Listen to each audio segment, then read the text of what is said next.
Well, now I'd like to introduce a really special individual, Bruce Rosenberg. I met Bruce in September of this year. I was fortunate enough to be invited to participate in one of the Association of Professional Model Builders Zoom seminars. And Bruce was the speaker.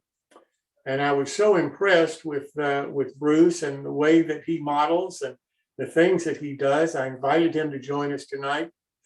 I know this may not be model railroading, but I tell you, the way that Bruce approaches problems, the way that he thinks about things, we can all benefit from the way that he does these things, in my opinion. And while steampunk may be new to some of you, I think you're really going to enjoy meeting Bruce and hearing him. So Bruce, thank you so much for being here this evening, and I'll turn it over to you, sir. Great, thank you, Jim. Thanks for inviting me, and thanks for everyone for attending. And so I'm going to just kind of go through a little bit in terms of what steampunk is, what I do. I'll show you some examples. As Jim said, I'm not a trained model builder, although I do play one on TV. Only kidding. I don't even play one on TV. But I am, a lot of my projects are large installations. So, going into museum exhibitions, going into adaptive reuse projects. But I do love to build small models of some of my larger pieces and just kind of work in my own workshop, which is right behind me. My wife and I bought an 1876 Gothic church in Palmer, Massachusetts, about 4 years ago. And we're converting it it's our home. It's my workshop, office, it's my gallery, showroom. It's kind of being everything. And if you actually want to see it online, you can visit my website. It's at modvic.com, modvic.com, stands for Modern Victorian. But also we were featured on a Netflix original series called Amazing Interiors.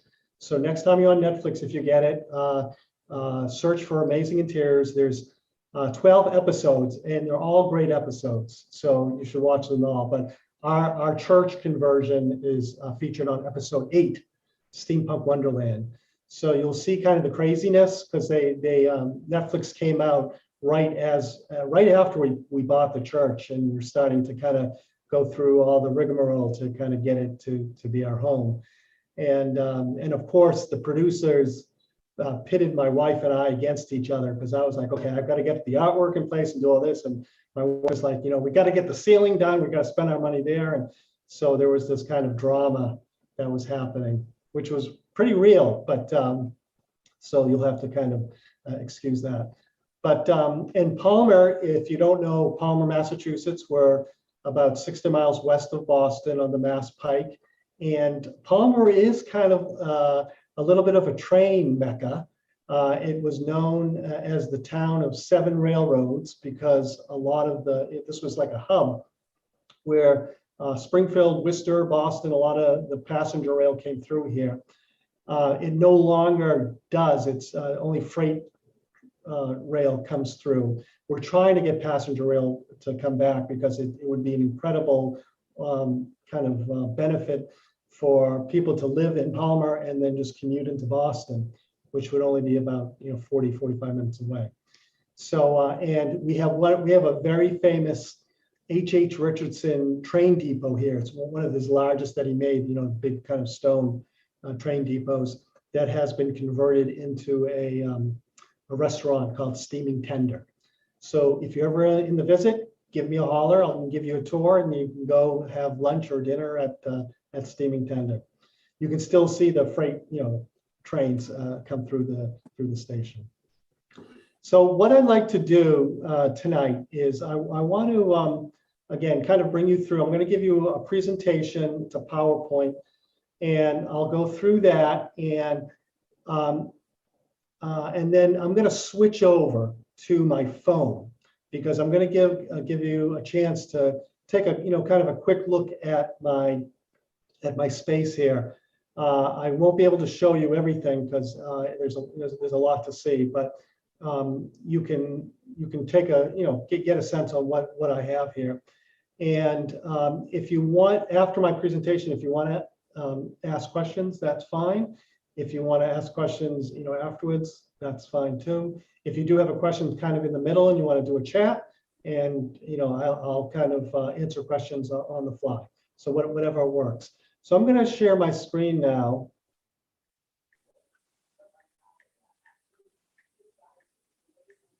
Okay, and I'm going to bring up.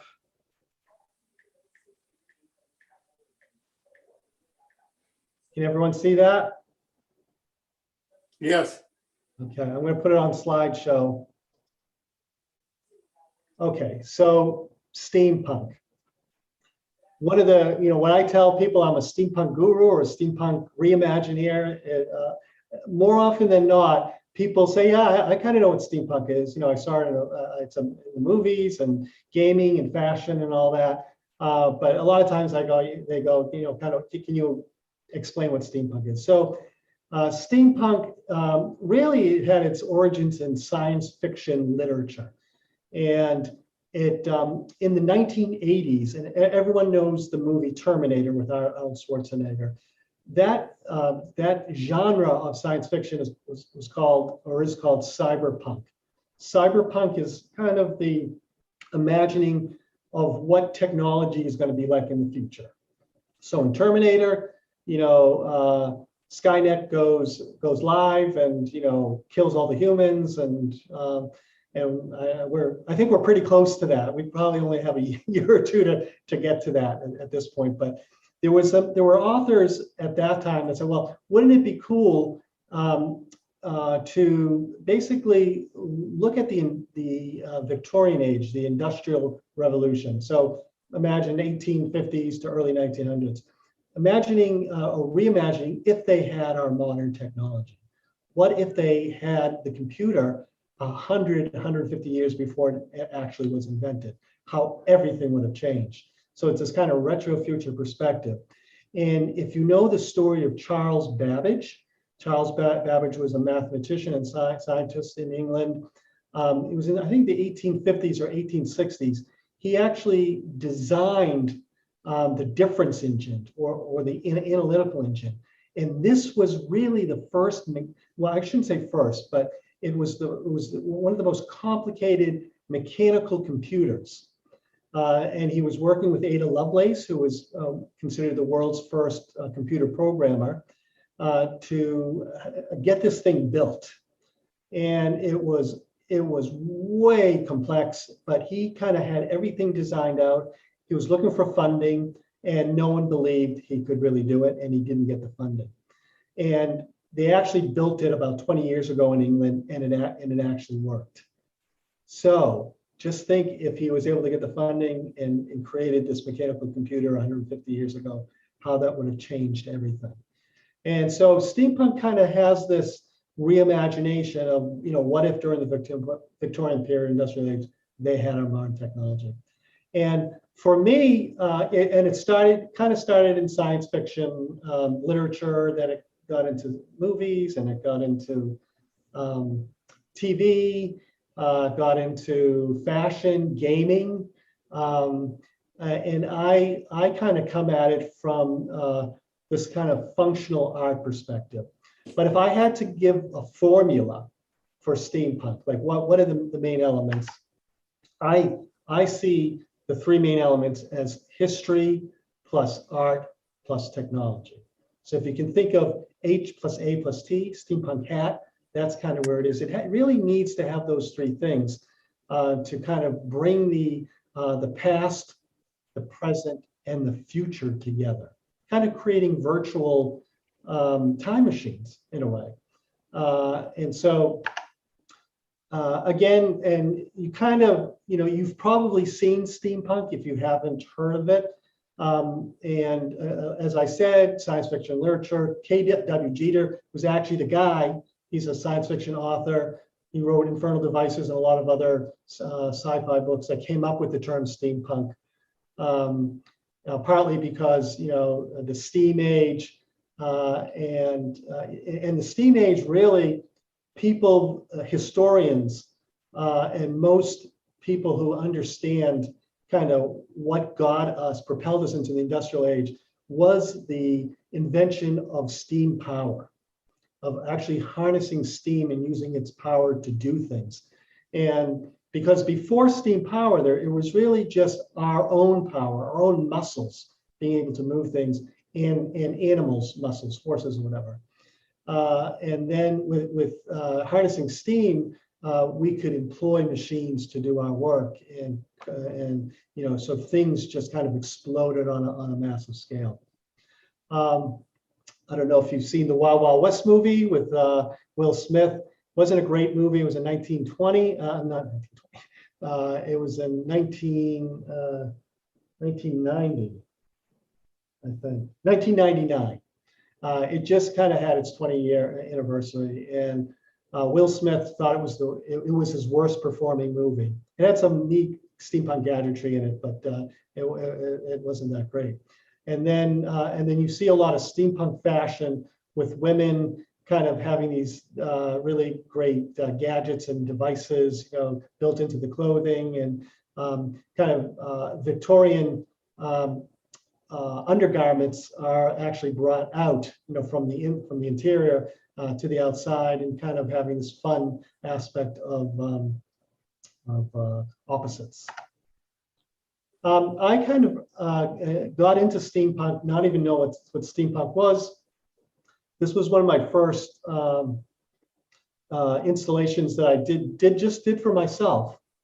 I didn't have Modvic or any of my, my larger pieces, and I just found this really beautiful old pump organ, a Victorian reed organ, and I turned it into a modern computer workstation. And you can see here, this is the pump organ. The bellows was already out of it. A lot of these pump organs, the bellows goes in it, and there's no repairing it, and so it just becomes like a nice piece of furniture. So I was able to put all my computer equipment where the bellows went down here. I have a keyboard that was using typewriter keys, making it look like a typewriter. I've got my monitor screens here. This little camera actually houses my webcam. So when I was doing video chatting, it was actually looking through this camera lens where this bellows was, and it was really great because as you're seeing me now, it had like a halo effect. So I looked like I was zooming from a time portal. And this actually, this was fun because after I finished this, people were taking pictures of it. It went viral. And then my son comes running up to my office. This was in my office when I lived in Sharon, Mass. And he goes, Dad, your computer workstation has become a meme. And I go, that's great. What's a meme? And he says, well, it's gone viral and it's all over the place now. And so he showed me a picture of my computer workstation, and underneath it, it said something like, all technology should look this awesome. So I became kind of a steampunk celebrity, at least with my kids and their friends. So this was one of my first projects. And then, so many years later, through a lot of different projects, I ended up coming to the church. And if you watch the Netflix special, you'll see the installation of Helio Man. And again, what I do is I fuse history, art, and technology here. There is a company called Big Ass Fans. That's a real company. They develop fans for large spaces like churches and factory spaces. And so I built this kind of like a Mad Max helicopter man that is made up of all different parts and pieces. And he is positioned below the fan's blade. So it looks like when the fan is going, that it's like a helicopter blades. I did a series of what I called Hue machines. Hue machines are these iconic functional sculptures of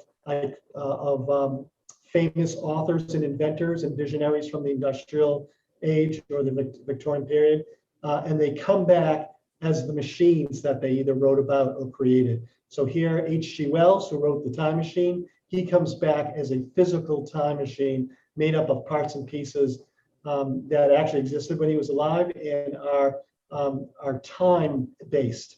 It has movement, it has sound, it lights up. It really kind of creates a story of who this author or inventor was, so you can learn more about him. And this was part of a museum exhibition. And then on the larger scale, I do these large installations for, again, hotels, hospitality, adaptive reuse developments.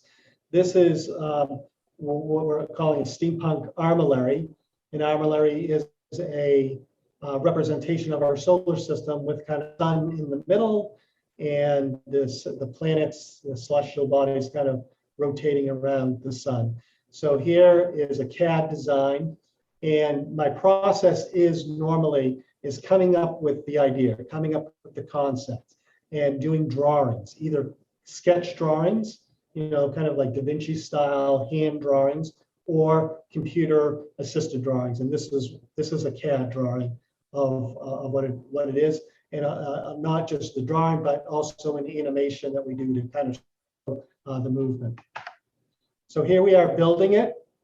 We did this I can't do this in the church, of course, because I don't have the room and the insurance. I can't weld in the building. So I work with really talented fabricators near me to do this. So here we're building the base of the structure of the sculpture. Over here you see it's coming together. And I'm always finding found objects, relevant, meaningful objects as part of the design of the sculpture. These are 100-year-old mill gears over here that have these beautiful bronze stems, and those actually move. They rotate, and then here it is in place. It's at the Hotel Marlowe. It's a Kimpton Hotel in Cambridge, Mass. And if you are in Cambridge, please go see this, especially at night. You can see how beautiful it is when it lights up at night. It's kind of a performance light piece. This is kind of these are my dream projects, because I'm able to kind of take these ideas, these concepts, and bring them to life. Here's a really great shot in the winter, and it's really become a piece of public art. People come to the hotel just to kind of see this art sculpture, and it's really helped the hotel too, because they call the installation Celeste for celestial, and what they do is they use Celeste to promote the hotel as a venue for functions, so for weddings, bar mitzvahs, parties, whatever, and they've attributed a lot of additional revenue to the hotel because of this sculpture. So it's not just the kind of like we'd like to have. It's really can become kind of what I call a RON, R-O-N, return on novelty.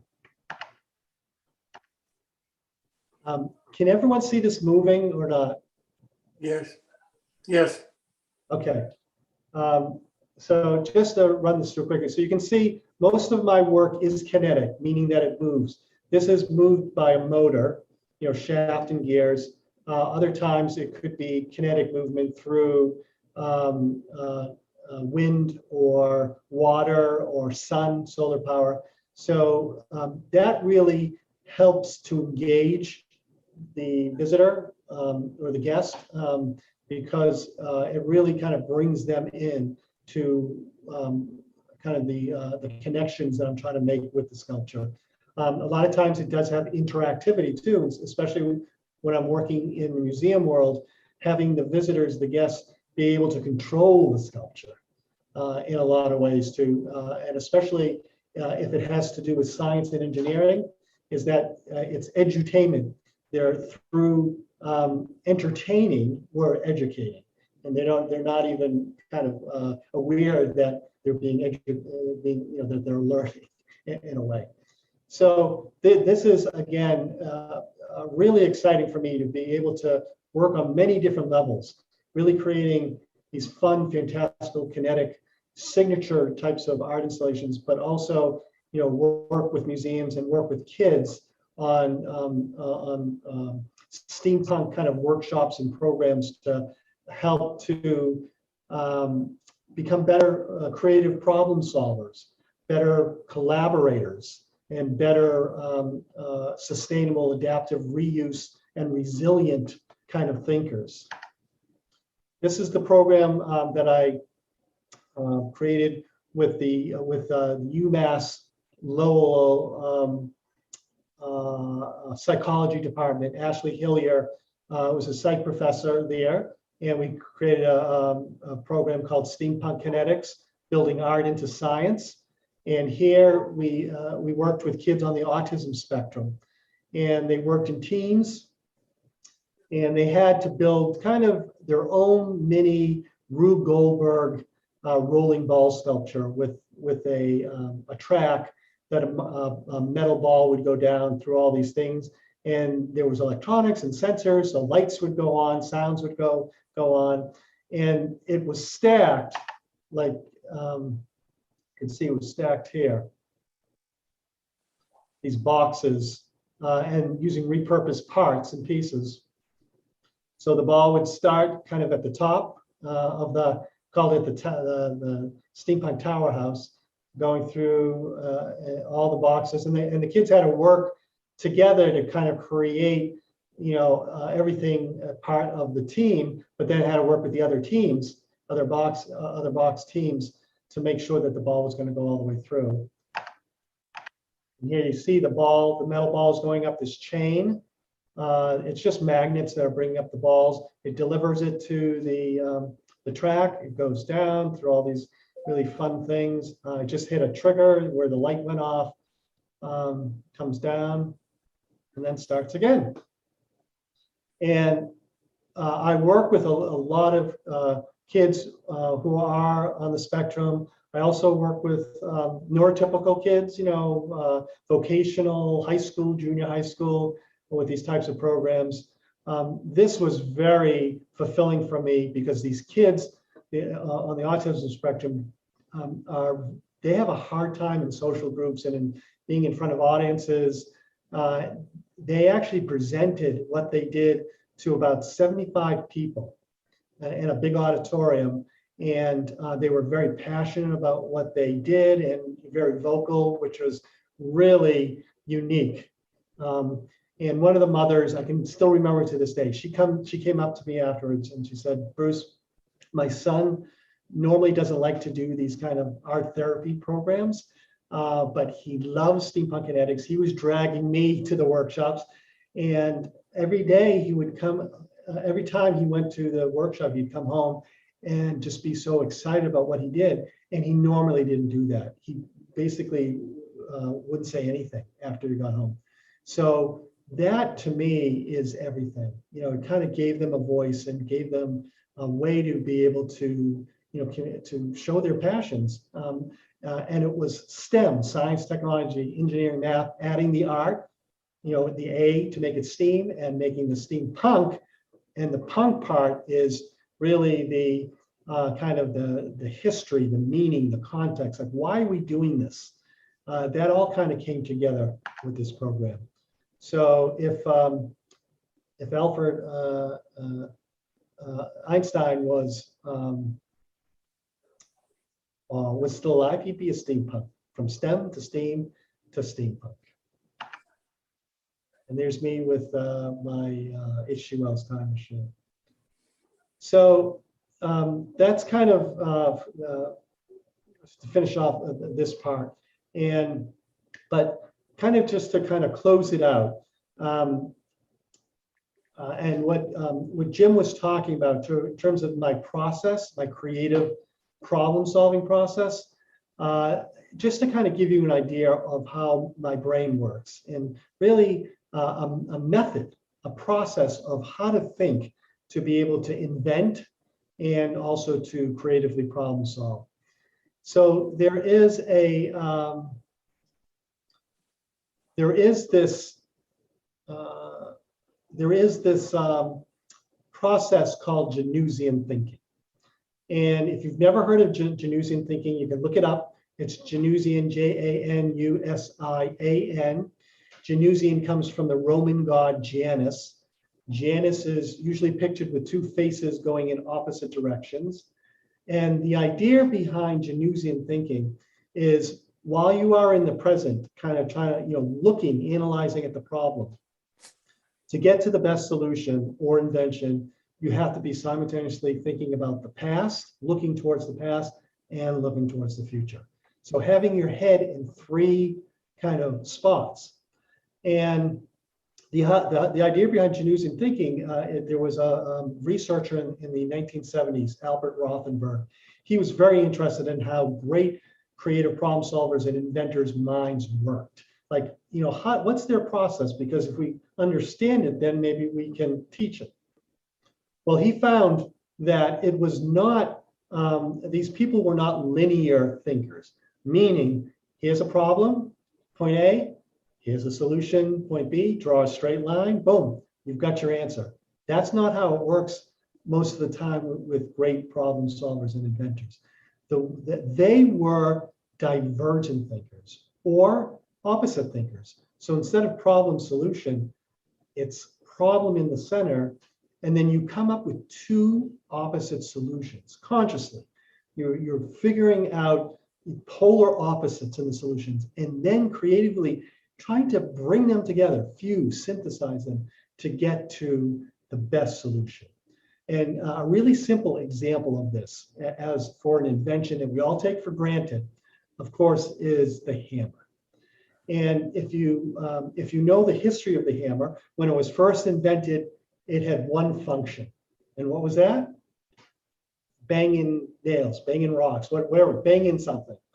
And it wasn't until later someone kind of said, well, and this is kind of the Janusian opposite thinking, but what if we gave that tool its opposite function in the same tool? Wouldn't that be great? And so that's how someone came up with the claw to take the nails out. And I know that's looks obvious now and it sounds simple, but it's revolutionary. And everything in life is this combination of opposites. And what I noticed when I was doing steampunk art and design, this was at the core. This is literally what I was doing, combining opposites of the past and present or past and future, art and science, form and function, man and machine, the biological, the mechanical. It was all of this idea of these opposites coming together. And there's been a lot written about this and about how the brain works.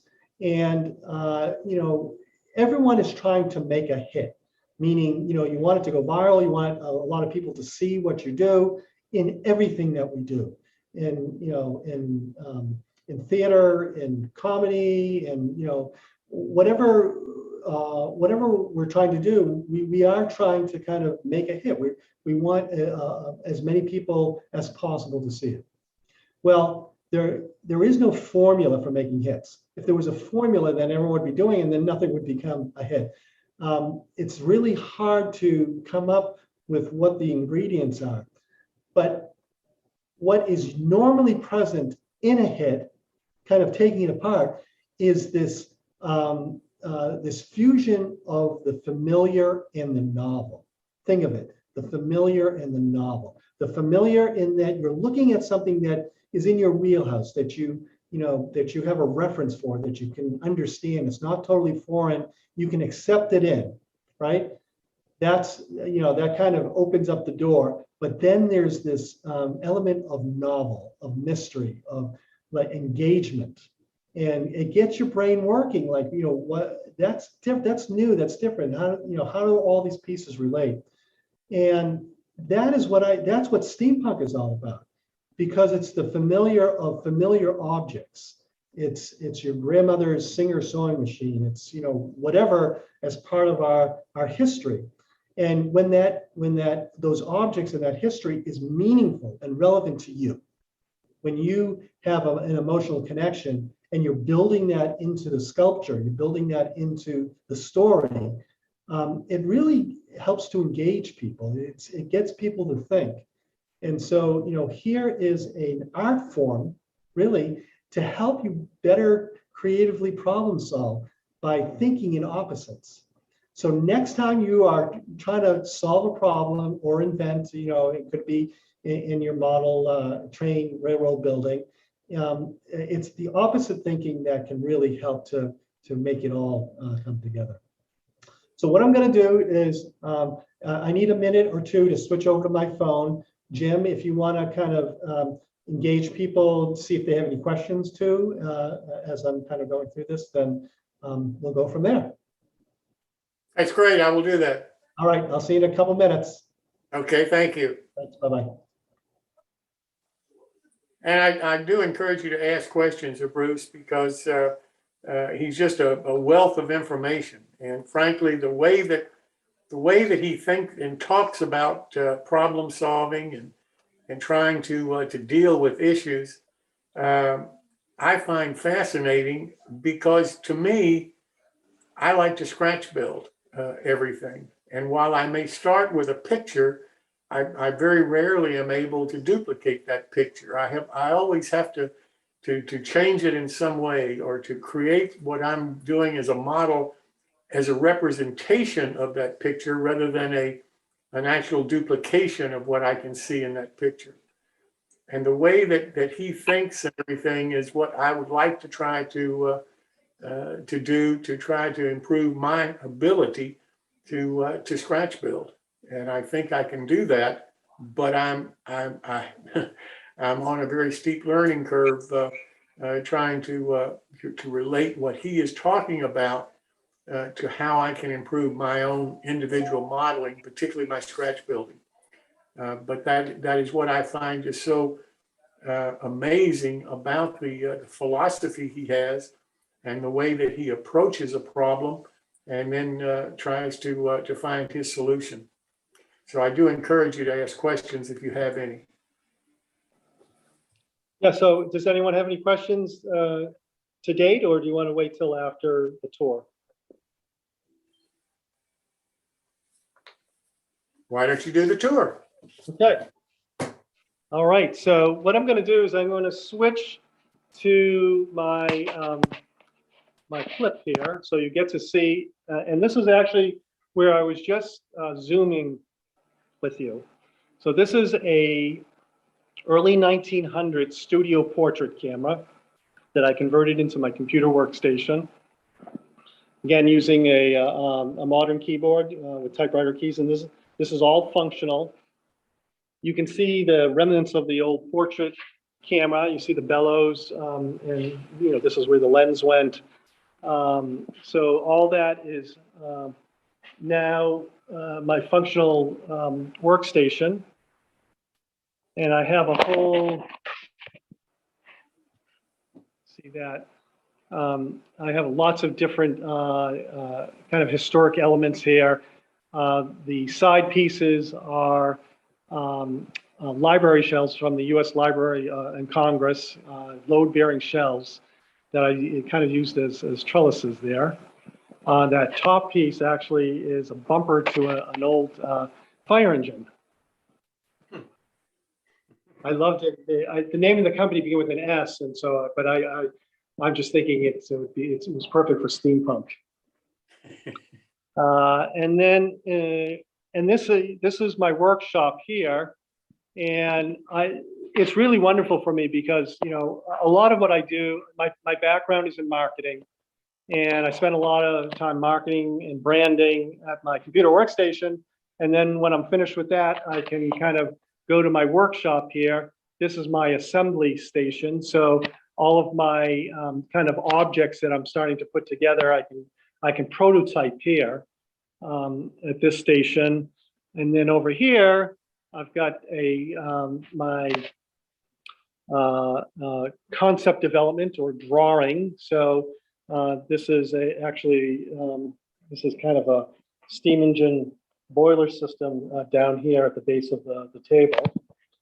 And this actually was a piece that I did. It is kind of a model. It is a late 1800s model train that I outfitted with all of this wonderful Victorian hardware and parts and pieces. I'm very proud of the wing part of this flying train, which were kind of pulley supports. So the pulley would kind of go, right in there. And it made the perfect scale and size for a wing.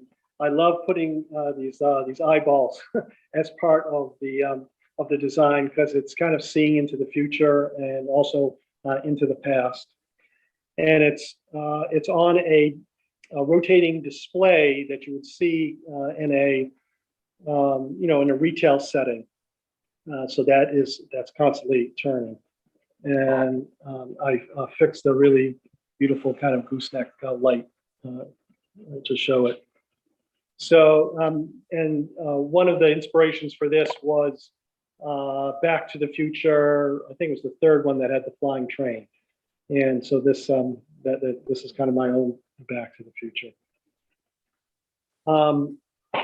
This piece here is ARI. He stands for Artificial Robotic Intelligence.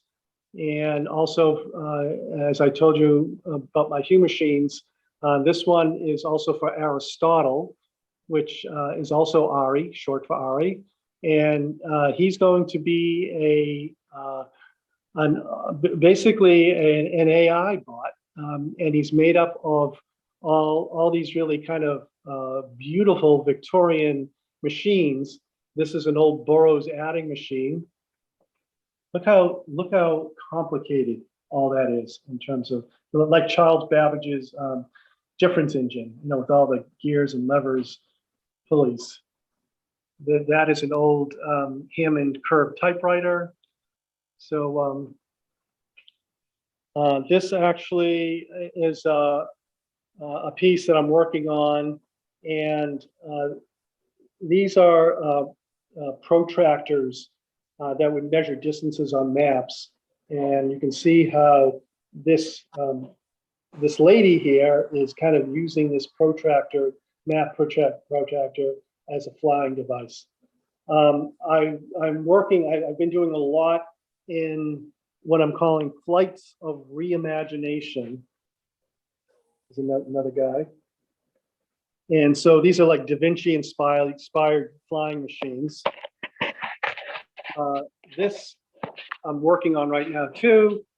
And if you've ever been to a dentist who had old Ritter kind of dental equipment, these are actually parts of a dental outfit. And you probably recognize the bowl here, the spit bowl. You can see the little guy in there.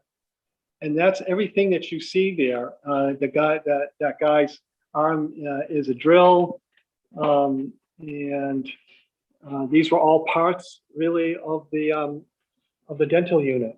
That was a motor that spun the drill. I was actually able to get two of those. See here.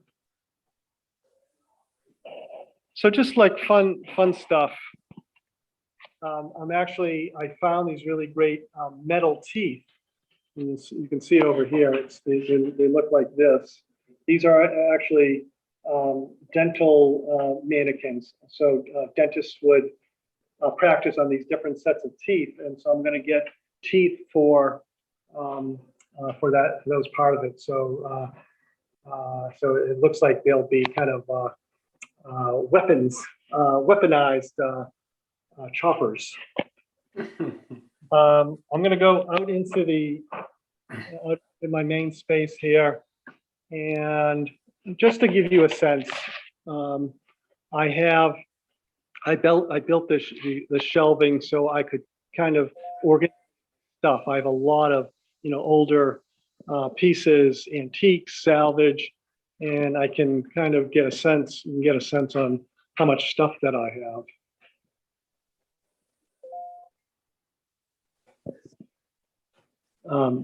These are great organization cabinetry, metal, where it came out of an assessor's office in an old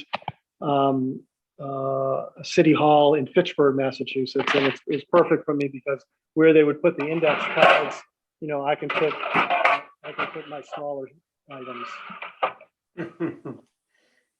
And you can see here, you know, here's some places to put vertical items.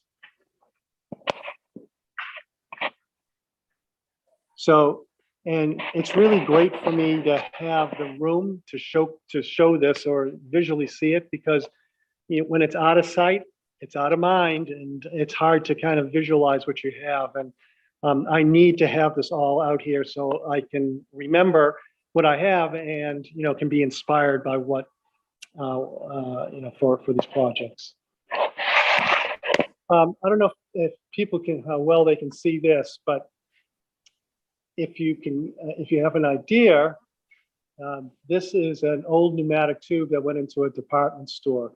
It's horizontal right now, but it was vertical. And so if you recognize the, you know, the carrier, it would go in, you know, through the tube and then through here and then out here.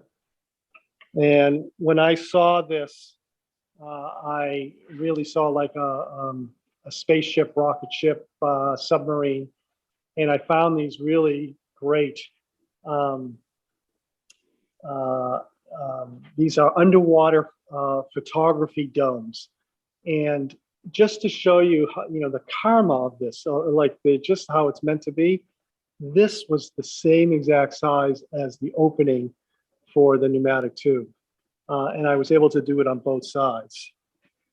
So how cool is that, that I found something that was just like the perfect fit for that? And that happens more than I can say, really. It just kind of meant to be. And all this is all repurposed parts. So these are old brass fire hose nozzles, bearings, impellers. This actually this is a Josh Simpson Mega Planet kind of glass planet. But underneath it is a shotgun pellet sorter. And who would have known that would have even existed? Look how beautiful it is. And then the base of it is an old book binding press. So you can kind of, but it's upside down. It went the other way. And you would put like a lever in here, and then there's a big screw there, and you would kind of screw down onto the books when the bindings were being glued. And just one of the fun things that I noticed when I was building this, if you look at it this way, it kind of looks like some sort of animal or frog with a mouth. So that's, you know, so that's kind of the type of work that I really love doing here. That's a game table that I did. Incorporating an old salvage door and more pneumatic tubes. There's Luna, our cat. Some of this stuff too is that I just collected over the years, and I love just having displayed, and you know, potentially it could become part of a project. Build the cat. I could do a steampunk cat at some point. This is another piece that I did. The theme here is X-ray tubes. I call this the X-Ray Voyager, and that's an actual, you know, antique X-ray tube there and also there. And I love using the Edison bulbs. Let me see that. See, doing a little traveling. This one was really fun because we all have these older movie projectors, and this might be a Bell and Howell. Actually, what is this? I'm not sure. Thought it was a bell and house.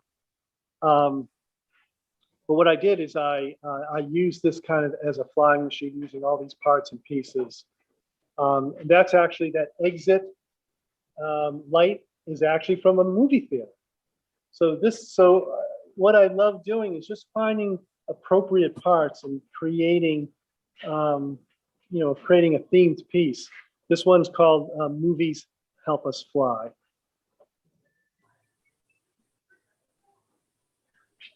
During COVID, I've been very productive because I've been quarantined here and been able to work on a lot of stuff. And this actually, I wanted to do a bar, steampunk bar. So I call this my quarantini bar. And I don't know if you've ever seen these old Rudd water heaters, but I was able to convert this kind of into a liquor bar. You can see I have my wine down here. And liquor bottle dispensers, where there's a valve here and it comes out the spigot. These are old factory explosion-proof lights that I kind of used as the heads for these guys. This part of the front bar is it's called a quick print foil stamper, and when they used to personalize suitcases, they would put the typeset in here with gold foil, and then down would it come on the suitcase part, and it would imprint the gold foil. And why they have the C channel right here was because the bottom of the suitcase would go into that space. I added this, recently, but look at that shape. Isn't that wonderful? The way that this machine kind of does that. This is a foundry mold, a foundry pattern of a pneumatic tube, which you just saw over there, and I made it into a wine holder. And just look at the shapes. The shapes just work perfectly with each other. This is a time-traveling steampunk clock, and foundry molds or foundry patterns were done by craftsmen in wood. And what they would do, this is actually a hatch door for a submarine mold. And what they would do is they would take the wood mold and then impress it in hardened sand and create kind of a negative space, and then pour the metal into the space, and then you'd get the metal part. But I loved using the hatch door as part of time travel, because hatch and portals are kind of a big theme in time travel. It's a working clock. These are innards to a pocket watch. But the amazing thing is that you see the little nubs to this. Those were all there, and those pocket watch innards were the perfect size. Those are pendulums, doorknob. So that's my time clock. This is actually I was inspired by Victorian diving bells. So there's a guy inside this. It's a piece of lab glass, actually. Let's see, and he's being kind of fulfilled with his ear from the mothership up here, and that the main part of the mothership is a flying shuttle out of textile loom, and then those are weather station globes up there.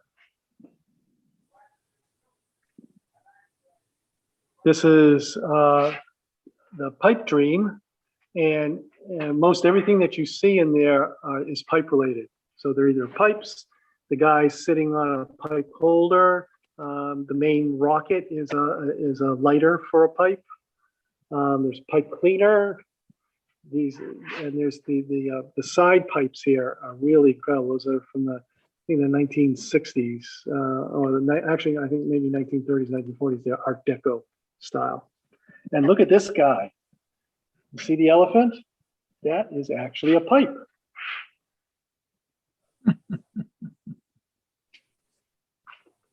And this is Meter Man.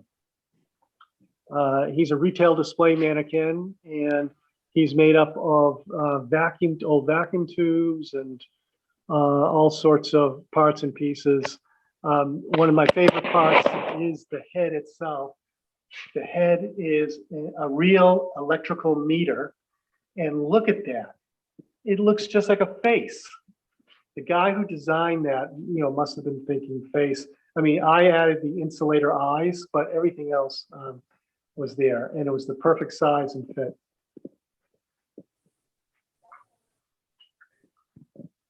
This was another kind of piece that I did that is based on the Star Wars land speeder, Luke Skywalker's land speeder.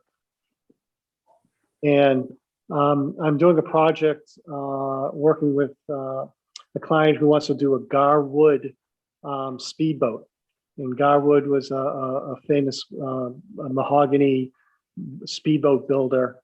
And he actually used Packard engines as part of his design. And so I kind of came up with these model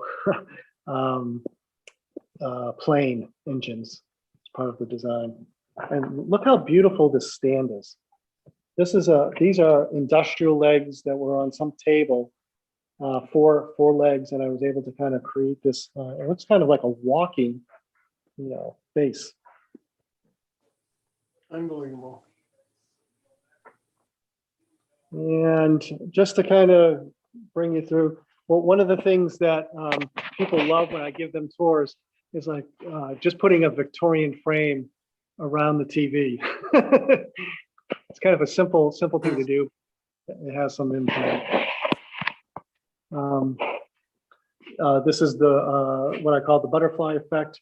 The really incredible thing about this piece is I found these two Victorian prosthetic arms and hands, and these are the story is that they were from a World War I veteran who lost both his arms, and he used these for many years. And look at the fingers. See how they're kind of burnt? He was a smoker, and that's why those fingers are singed. Jeez.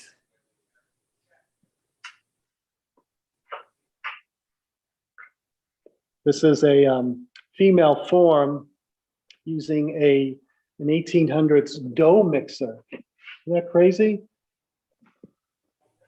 They're made in Germany. And so I paired it up with this modern whisk for the head, that you would see in a modern dough mixer. And if you look at the eyes,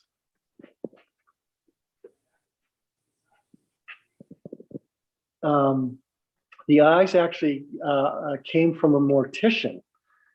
These are because when morticians have to work with people who had damaged faces, they would use this for kind of almost like reconstructive surgery in a way. But they were just like a piece of art themselves. I use that. So I saw the question, where do I find these pieces? All over the place. I mean, if you've been to Massachusetts, there is a town called Brimfield, which is the next town over from us, and they have an antique show, one of the largest antique shows in the world, 3 times a year. And hold on, let me just switch over to again. So they have antique shows 3 times a year, and I can't tell you the stuff that I find there. So a lot of times, if I'm looking for something specific, then it's great. I can use it in a project. Other times, it's like, wow, I don't even know that existed. I don't know what I'm going to use it for, but it's definitely something that I will use as part of a project. So I'll just bring it home and kind of wait for the right moment. But to tell you the truth, my big secret is eBay or Etsy.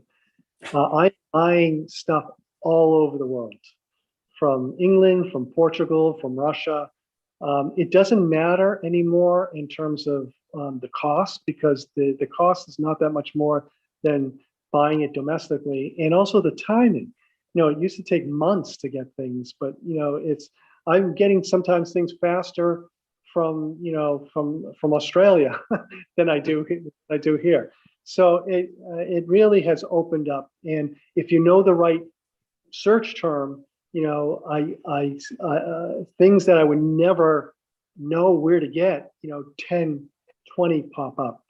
And so it's really, I don't know how I could do what I do now without the internet and without eBay, because it really has made my life a lot simpler, and finding these objects that are, that provide meaning and relevance to the projects I'm involved with. All right, so any other questions? Bruce, I don't think you just woke up one morning and all of a sudden you started doing this. Maybe you did. Did you have a teacher? Did you have somebody that lit the spark and got you going and helped you along the way? How did you get to where you are right now? Well, I think it was a long road. I mean, I've always been interested in antiques and history and architectural salvage and architecture, design, tech, science fiction. It was all there. And as a kid, I loved taking things apart. I was very curious, but I didn't really understand or know where all that could lead. My educational background is in marketing. I have an MBA from Duke, and for many years had a very successful marketing business. Still have a marketing business, really. As I said, 60, 70% of what I do on a daily basis is marketing and educating, because really people don't know about steampunk. They don't know what's possible. And so I have to kind of inspire and, educate people on what they can do. And so in terms of a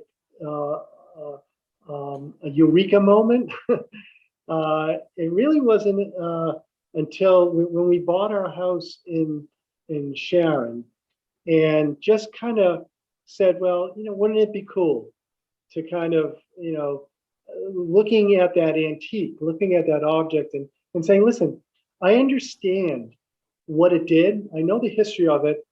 Technology has passed it by, time has passed it by. But why can't we try to incorporate the beauty, the pride and craftsmanship, the durability, just the creative design process with modern technology and conveniences and appliances? That kind of hit me as, we can do that. You have to believe. You have to believe that it's possible, and that you have to believe too that the objects are out there. The things are out there, and that you can make the connections to the past, present, and future. And once I was kind of doing that in my home, and people loved it, and I saw I was making these really good, incredible connections and making this functional artwork, kind of the switch went off in my brain and said, I really want to do this as a business. And I started out doing it kind of on a larger home restoration scale. When I started Modvic, I started in 2007, 2008. If you remember what happened in 2007 and 2008, it was probably the worst time to start a new business like this, especially because we bought a Victorian home in North Attleboro, Mass, to restore it. And of course, we did an incredible job, but at the end, no one could buy the home in 2008 because of the recession depression. No one could sell their house. So we literally lost our shirts. But it's a matter of resilience. It's a matter of pivoting. It's a matter of just kind of, getting up after you fall down and saying that, I'm going to make this work in some way. And it took many years, and I'm still trying to figure it out, Jim, on how to kind of make a living at this. But after how many years? 15 years, I'm just starting to figure it out. So if you can just keep at it and keep working it and keep evolving and keep adapting and persevering, you hopefully get to a point where it ends up working. And for me, I kind of had no other choice, because when I left the corporate world and working for larger companies behind me, I said this is my only way, is to follow my passions and to do what I really enjoy doing. I've had a lot of adversity in my life. I'm a cancer survivor. My father died when I was 17 years old.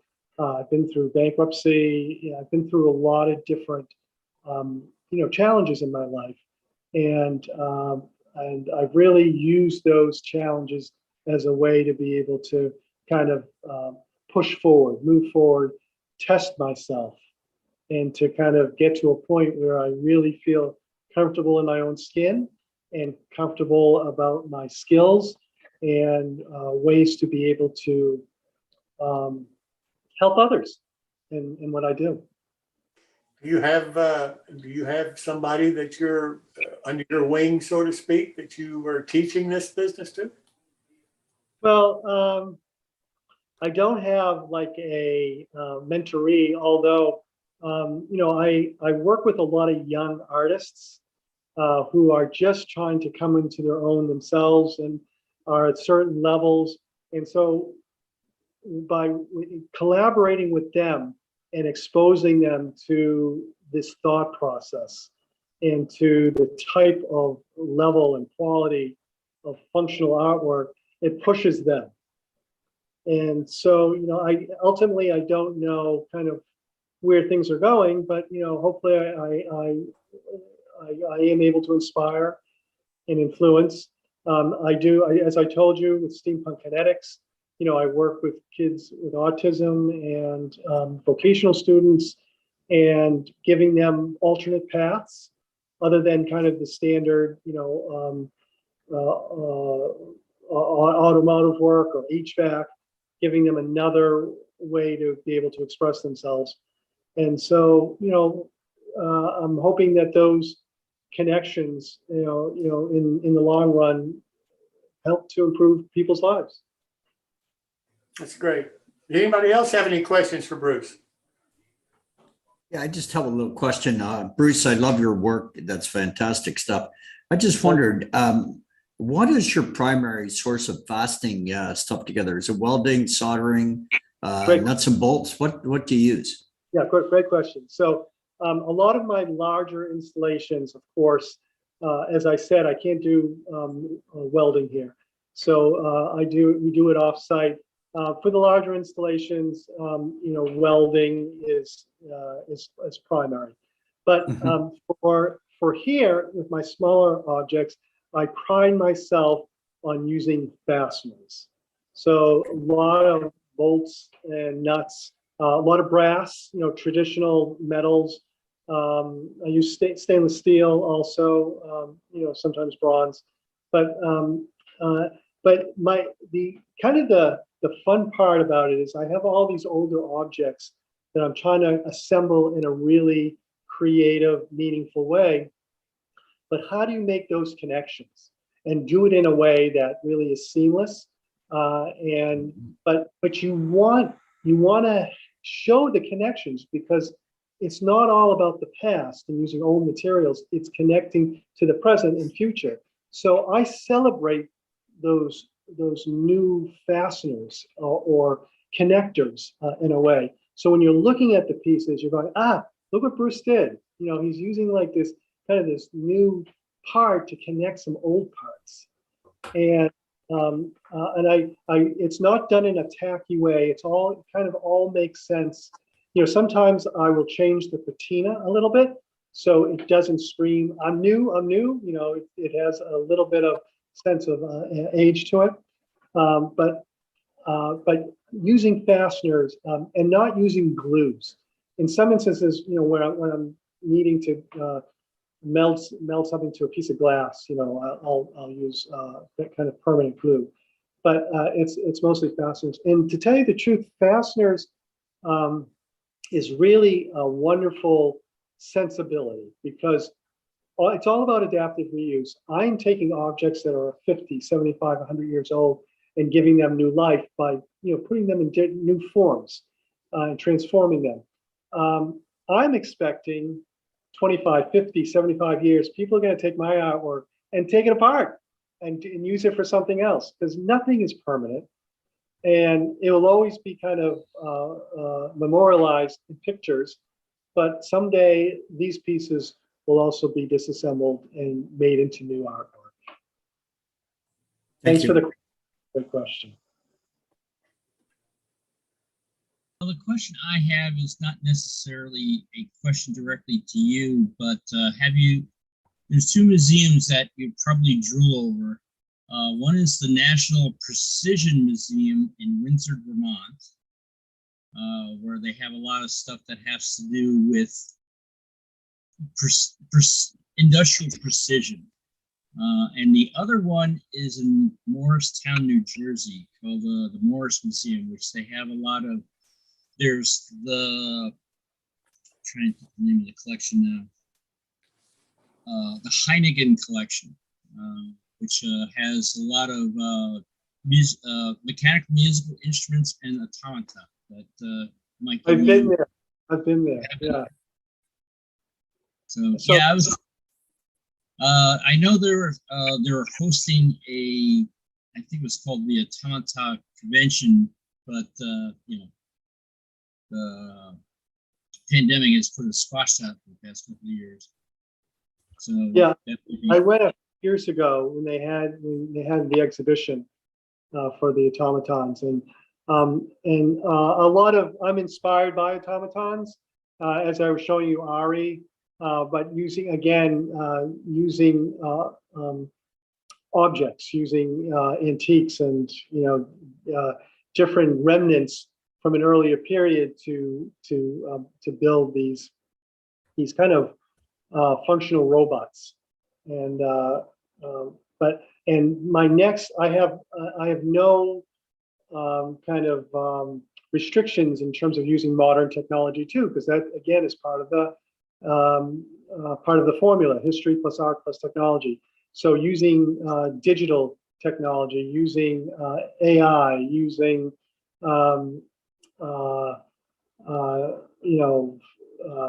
projection mapping, all of this stuff that people are starting to employ to build robots and to build kind of interaction with machines. I'm going to be incorporating that into my artwork also.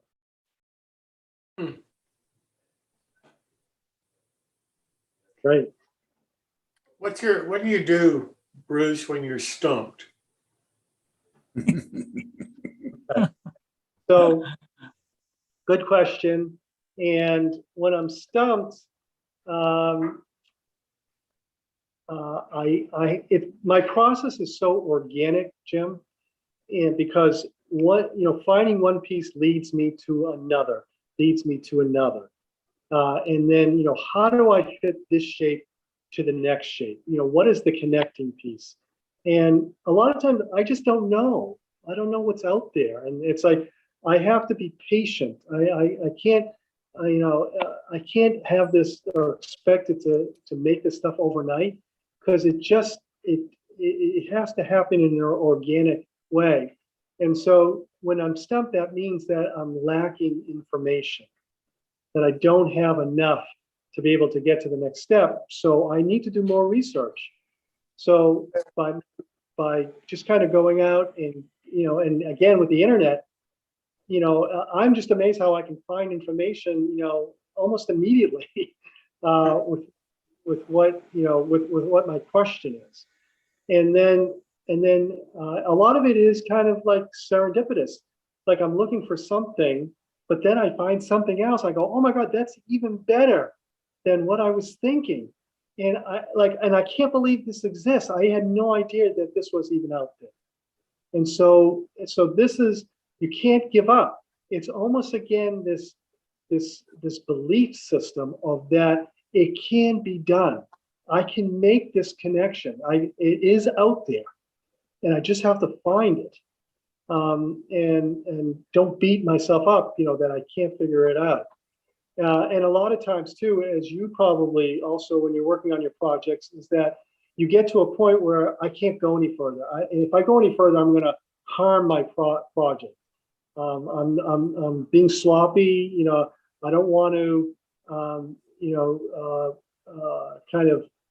do something that I'm going to regret later. Although I've done that a lot of times, and because of the type of artwork I do, I celebrate that mistake. So Yeah. if I think I've made a mistake, I drilled a hole where I wasn't supposed to. We're going to do something with that hole. We're going to make it look like it was purposeful. So that's part of, the celebration of this type of art form is really kind of reveling in the mistakes and creating an opportunity to do something different. Do you have an art background at all? No, I do not have an art background. My wife is a fantastic artist and fashion designer, and I've always been interested in art, and I was always handy, in terms of being able to do projects, around the house or whatever. And it wasn't really until my 40s where I found this passion and then started to experiment. And to tell you the truth, in the last 2 years with COVID, because I was quarantined, I've tested myself to do more. And I found that I am capable of doing more than what I thought I could when I began all this. Yeah, I believe it. Yeah. Anybody else have any questions for Bruce? Just a comment. Bruce, kind of reminds me of this term I recently been, studying, embodied cognition. And that is, once the piece is in your hand, and the ideas come from nowhere. Well, I think that's it. I mean, we're all very visual and tactile. And you're right. If I don't have a piece, I can get certain ideas by visually seeing a picture of it. That is really helpful. Kind of gets me started. But I don't have the foresight, or I don't have the ability to look at that picture and see how all the pieces are going to fit together. It's like I've got to have those in hand, and I have to start playing with them. And you're right, it's embodied cognition. It's kind of getting all of the parts together like a puzzle and starting to feel like it's all coming together. And I'm telling you, sometimes I am so impressed with myself that, that I figured this out, that it came together in such an amazing way that is like this trifecta of visual excitement and meaningfulness and relevance that speaks to me, and hopefully will speak to others. Yeah. Thank you. Bruce, we had some questions from YouTube. I'll let Edward Katie present those. He's a moderator on YouTube. Yes, actually both questions are from the same person, Andrew Eastep, if I'm saying his last name correctly. The first one is, do you make any elements or strictly assemble existing objects? I'm sorry, say that again? Do you make any elements or strictly assemble existing objects? So good question. So a lot of times, I mean, probably 80% of my installations are found objects. So they're antiques, they're salvage, and I'm kind of assembling. But and I'm using, as I said before, modern fasteners to kind of make connections. But sometimes I could look and like I'm not going to find what what I need. So it comes down to fabrication. So I'll design a piece. I'll come up with kind of, whatever my vision is, what this thing's going to look like, and then I will make the piece. And sometimes I will kind of take existing pieces and then cut it up and in a way where I can reuse it for what I want. Or I work with really talented craftspeople and welders that will actually fabricate the piece for me. You know, I kind of give them an idea of the design. They'll make it, and then I'll put it together. Good question. Okay. Yep. And Andrew's second question is juxtaposing existing objects part of what makes something steampunk? So great question. As I mentioned to you before about Janusian thinking and creative problem solving and opposites, a lot of times, you know, in steampunk design, especially people who are just starting out with it, you know, it's really more of an aesthetic, and it's kind of just giving homage to the industrial age. And people, you know, they associate gears with machines and the mechanical and the industrial age. And so they're taking gears and just kind of gluing it on something and, you know, calling it steampunk.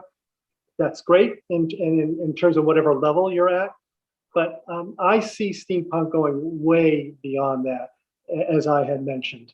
And, you know, part of what I promote is this way of using steampunk as a way to bring the past, present, and future together. And, can you remind me of the question again? I'm 59 years old. I just kind of lost the train of thought. What was the question again?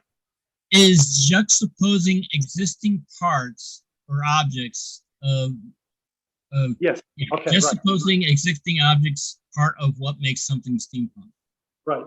Now, and I've thought about this. It's not about juxtaposition. Okay, think of that word juxtaposition or eclectic. Okay, what you're doing in juxtaposition is you're taking one object and then putting it next to a very different object. And that very different object, usually when it's eclectic, it's different age times. So, you know, putting something that was from the 1910s next to the 1970s. That's juxtaposition. I am talking about fusion, right? So I am taking an old object and integrating it, fusing it with a new object. So it becomes one. It becomes something new that is cohesive, that is not two elements anymore. It's one new invention. And so that is what steampunk is all about. It's creative problem solving, it's an inventing, and it's a fusion of these elements coming together. Hopefully that makes sense. Does to me. Well, I mean, we'll have to see if Andy responds. Okay. Are there any other questions? Jim, if I could just make a quick observation, I see a remarkable number of overlaps with model railroading.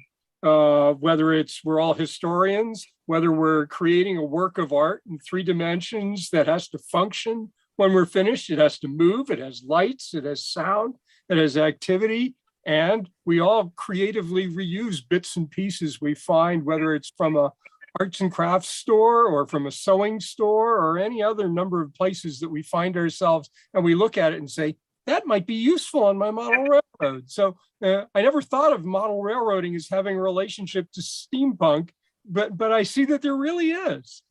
Oh, absolutely. Well, especially, I mean, trains and that mode of travel has a very romantic, nostalgic connection, you know, to the Victorian period, of course, and model building and what you're doing is exactly, it's a very similar process. If you go a little bit further in terms of, you know, taking the history, as you were mentioning, and then connecting it more somehow with modern technology, you'd have that strong element also within your hobby, within your work. For example, just a few weeks ago, we had a fellow do a presentation on photo etch, which of course was created for the computer industry. And it's been adopted in model railroading, and people use it in all kinds of creative ways, a very modern computer-driven technology that model railroaders have adopted. And there are lots of others. There's lots of electronics that have been adopted, that were created for all kinds of other purposes, that a model railroader said, wow, I can make sound doing this. I can do controls doing this. And so there is a lot of adapting of technology and very modern stuff. And of course, computers. People drive their model railroads today with computers. Right. And just to give you a sense, I mean, there was around 40 people or so as part of this, as part of your evening tonight. And I saw that the demographic, the average age skewed a little bit older. And with steampunk, and from what I've, when I'm talking to people who are interested in this, it skews younger, but also has, it attracts, preteens to seniors. And so we have an art form here, we have an aesthetic, we have a culture, whatever you want to call steampunk, that is just an incredible attraction from young to old. So from your standpoint too, if you wanted to bring more people into your hobby, into what you're doing, if you did focus on the tech part of it and fusing it with the traditional and the older parts, you could bring in more people into the hobby, younger people, to kind of keep things moving for the future. So, that's just an idea for your organization in terms of being able to, and I know, Jim, you had mentioned that you would like to get younger people involved, and it's just a possibility for being able to do that using steampunk as a way to bring them in. I talked to a younger modeler today, and he told me something that I'd never heard a model railroader talk about before. He's going back to the early days of model railroading, back in the 40s and 50s. And he's finding accessories that were made by American Flyer, by Lionel, back in the early days. And maybe one of them would have somebody that would climb a ladder, turn on a spotlight, and then slide down, the pipe or something to get back to the ground. And what he's doing, and that was an automated accessory back in the day. What he's doing is he is automating that automated accessory. So now the person doesn't just run up the stairs, he takes one step at a time. And it can take him a minute to walk up this flight of stairs. Once he gets up there, then he's there for a few seconds, and then the light comes on. Then once the light comes on, it takes him a few seconds, instead of just boom, he's back on the ground, to slide slowly down this rod. Yep. And I had never heard of a model railroader before taking an accessory like that and modifying it to the degree that he is. And that's his hobby. That's the part of model railroading that he enjoys doing. Right. Well, I think that is telling you a lot, isn't it? Yes. And so that's the future of model railroading. Really it may is. well be. Yeah. And I think it just would be, as we move into the future and a lot of these incredible earlier model railroad sets become, rarer, or just something that we want to remember and we want to bring to life again. There could be the opportunity to incorporate new technologies into the kind of into the chassis to these older pieces.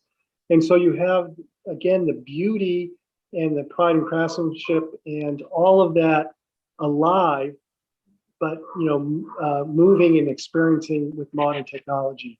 That's the art of what we're talking about.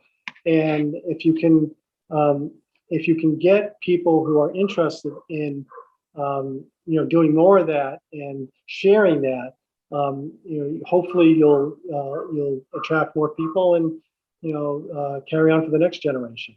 I agree. I agree. I think there's a definite market for that right now. Well, Bruce, I know this has been a while, but thank you so much for being here this evening. I can't thank you enough.